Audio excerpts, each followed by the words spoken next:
ಮುಡಾ ಪ್ರಕರಣದಲ್ಲಿ ಹೈಕೋರ್ಟ್ ತೀರ್ಪು ಹಾಗೂ ಇನ್ನೊಂದು ಕಡೆ ಜನಪ್ರತಿನಿಧಿಗಳ ವಿಶೇಷ ನ್ಯಾಯಾಲಯದ ಆದೇಶ, ಈ ಎರಡು ಆದೇಶಗಳ ಮಧ್ಯೆ ಅನೇಕ ರೀತಿಯ ಚರ್ಚೆ ಆಗ್ತಾ ಇದೆ.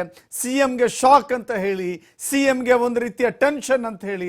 ಆದರೆ ಮುಖ್ಯಮಂತ್ರಿಗಳನ್ನು ನೋಡ್ತಾ ಇದ್ರೆ ಎಲ್ಲಿಯೂ ಕೂಡ ಟೆನ್ಷನ್ ಇದ್ದಂಗೆ ಕಾಣಿಸ್ತಾ ಇಲ್ಲ. ಎಂದಿನಂತೆ ನಾರ್ಮಲ್ ಆಗಿದ್ದಾರೆ. ಜೊತೆಗೆ ಅನೇಕ ಕಾರ್ಯಕ್ರಮಗಳಲ್ಲಿ ನ್ಯಾಚುರಲ್ ಆಗಿ ಭಾಗವಹಿಸ್ತಾ ಇದ್ದಾರೆ. ನೋಡಿ, ಮುಡಾ ಪ್ರಕರಣದ ಟೆನ್ಷನ್ನ ಮರೆತು ಕೇರಳಕ್ಕೆ ತೆರಳಿದ್ದಾರೆ ಮುಖ್ಯಮಂತ್ರಿಗಳು. ಪ್ರಕರಣದ ಬಗ್ಗೆ ಕಾನ್ಫಿಡೆನ್ಸ್ ನಲ್ಲೇ ಇದ್ದಾರೆ ಸಿಎಂ ಸಿದ್ದರಾಮಯ್ಯ. ಆತ್ಮವಿಶ್ವಾಸ ಕೊಂಚವೂ ಕುಗ್ಗಿಲ್ಲ ಅಂತ ಅವರ ನಡವಳಿಕೆಗೆ ನೋಡಿದ್ರೆ ಅರ್ಥ ಆಗುತ್ತೆ. ಅವರ ಆತ್ಮವಿಶ್ವಾಸ ಕುಗ್ಗಿಲ್ಲ. ಅವರ ಆ ಸ್ಟೈಲ್ ಇತ್ತಲ್ಲ, ಇನ್ನೂ ಕೂಡ ಯಾವ ರೀತಿಯ ಬದಲಾವಣೆಗಳು ಕೂಡ ಆಗಿಲ್ಲ. ಹೇಗಿದ್ದಾರೋ ಹಾಗೆ ಇದ್ದಾರೆ ಮುಖ್ಯಮಂತ್ರಿಗಳು. ಬಗ್ಗಲ್ಲ ಜಗ್ಗಲ್ಲ ಅಂತ ಹೇಳ್ತಿದ್ರಲ್ಲ, ಹೇಳಿದಂತೆಯೇ ಕೂಡ ಅವರ ಬಾಡಿ ಲ್ಯಾಂಗ್ವೇಜ್ ಇದೆ. ಕೇರಳದ ನೀಲಂಬೂರಿನ ಕಾರ್ಯಕ್ರಮದಲ್ಲಿ ಸಿದ್ದರಾಮಯ್ಯ ಭಾಗಿಯಾಗಿದ್ದಾರೆ.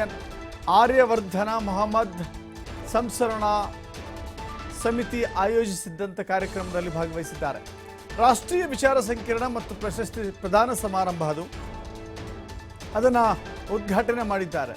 ಕಾರ್ಯಕ್ರಮದಲ್ಲಿ ಕೇರಳದ ವಿಪಕ್ಷ ನಾಯಕರು ಕೂಡ ಭಾಗಿಯಾಗಿದ್ದಾರೆ. ಕೆ.ಸಿ. ವೇಣುಗೋಪಾಲ್, ಕೇರಳ ಕಾಂಗ್ರೆಸ್ ಶಾಸಕಾಂಗ ಪಕ್ಷದ ನಾಯಕ ಸೇರಿ ಹಲವರು ಭಾಗವಹಿಸಿದ್ದಾರೆ.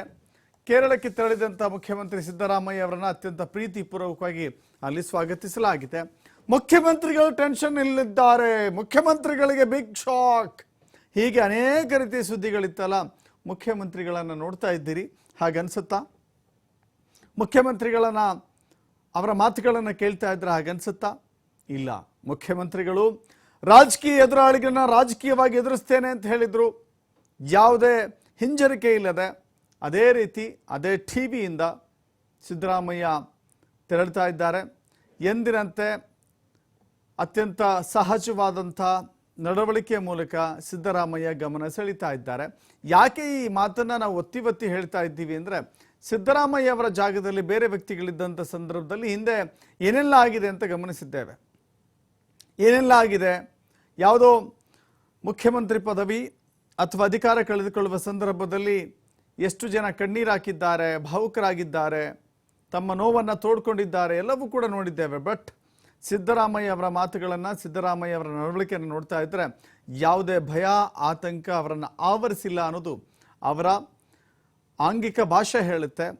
ಅಷ್ಟು ಸಹಜವಾಗಿ ಅವರು ಕಾರ್ಯಕ್ರಮಗಳಲ್ಲಿ ಭಾಗವಹಿಸ್ತಾ ಇದ್ದಾರೆ.